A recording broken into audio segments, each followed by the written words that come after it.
চলে গেলে মদিনাতে মক্কা ছেড়ে।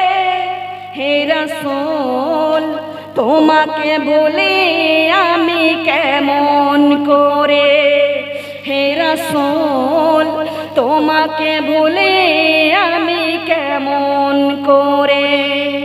খেয়ে না খেয়ে দিন প্রচারের কাজে নিজেকে দিয়েছে বিলিয়ে।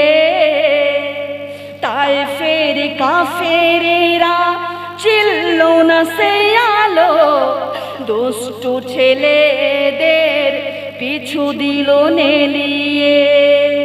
তায়েফের কাফেরেরা চিল্ল না সে আলো, দুষ্টু ছেলেদের পিছু দিল নেলিয়ে। পাথরের আঘাতে ক্ষত বিক্ষত হয়ে সারা শরীর থেকে রক্ত ঝরে। হে রাসূল তোমাকে বলি আমি কেমন করে, হে রাসূল তোমাকে বলি আমি কেমন করে। হাজার ব্যথা বেদনার পরে ফিরে আসনি তুমি আপন ঘরে। দিনের আলো তুমি ছড়িয়ে দিতে চলে গেলে মদিনাতে মক্কা ছেড়ে।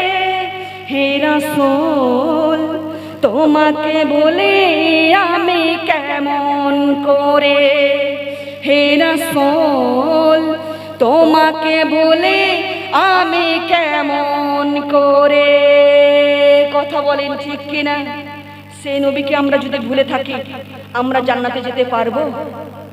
কারণ নবীর জন্যই আল্লাহ জান্নাত বানিয়েছেন, বলুন সুবহানাল্লাহ। আখেরি একটা হাদিস বলে দিয়ে যাই, শুনবেন আপনারা? শুনবেন? কারা কারা শুনবেন গো? হাত তুলে দেখান। আলহামদুলিল্লাহ। নবী করিম সাল্লাল্লাহু তাআলা আলাইহি ওয়াসাল্লাম ইরশাদ করেছেন, ইন্নাল জান্নাতা হুররিবাত, অর্থাৎ জান্নাত হারাম থাকবে আলাল আম্বিয়া কুল্লুহুম, সমস্ত নবীদের উপর, হাত্তা তাদখুলাহা, যতক্ষণ আমি মুহাম্মদ জান্নাতে ঢুকবো না ঢুকবো না ঢুকবো না, বলুন সুবহানাল্লাহ। যতক্ষণ আমি মুহাম্মদ জান্নাতে ঢুকবো না ততক্ষণ সমস্ত নবীদের জন্য জান্নাত হারাম। কথা বলেন ঠিক কিনা? সেই নবীর আমরা এখানে উম্মত বসে আছি। আর এর পরের হাদিসে আমরা নবী যেটা বলেছে আপনারা শুনলে ঈমানটা তাজা হয়ে যাবেন। শুনবেন আপনারা হাদিসটা? ওয়া ইন্নান হুররিমাত আলাল উমামি হাত্তা তাদখুলাহা উম্মতি, বলুন সুবহানাল্লাহ। সমস্ত নবীর উম্মতদের জন্য জান্নাত হারাম যতক্ষণ আমার উম্মত অর্থাৎ আমরা যতক্ষণ আমরা জান্নাতে ঢুকবো না, বলুন সুবহানাল্লাহ, যতক্ষণ আমরা জান্নাতে ঢুকবো না ততক্ষণ সমস্ত নবীর উম্মতদের জন্য জান্নাত হারাম, বলুন সুবহানাল্লাহ। উমর ফারুক রাদিয়াল্লাহু তাআলা আনহু থেকে বর্ণিত, সেদিন দেখা যাবে সমস্ত নবীরা লাইনে দাঁড়িয়ে আছে, সমস্ত নবীর ওলিরাও লাইনে দাঁড়িয়ে থাকবে, সমস্ত নবীর উম্মতরাও লাইনে দাঁড়িয়ে থাকবে। আমরা তাদেরকে প্রশ্ন করব, আপনি না আসিফ বারকিয়া, আপনি না সমওয়ান গাজী যিনি একাধারা 84 বছর নামাজ পড়েছেন, আপনি এখনো কেন জান্নাতে ঢোকেননি?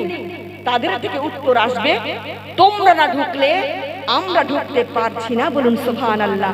আমরা বলবো কেন? আমরা না ঢুকলে তোমরা কেন ঢুকতে পারছো না? তারা বলবেন, তোমরা সেই নবীর উম্মত যেই নবীর জন্য আল্লাহ জান্নাত বানিয়েছেন, তোমরা সেই নবীর উম্মত যেই নবীর পরিবারদের জন্য আল্লাহ জান্নাত বানিয়েছেন, তোমরা সেই নবীর উম্মত যেই নবীর উম্মতদের জন্য আল্লাহ জান্নাত বানিয়েছেন, বলুন সুবহানাল্লাহ।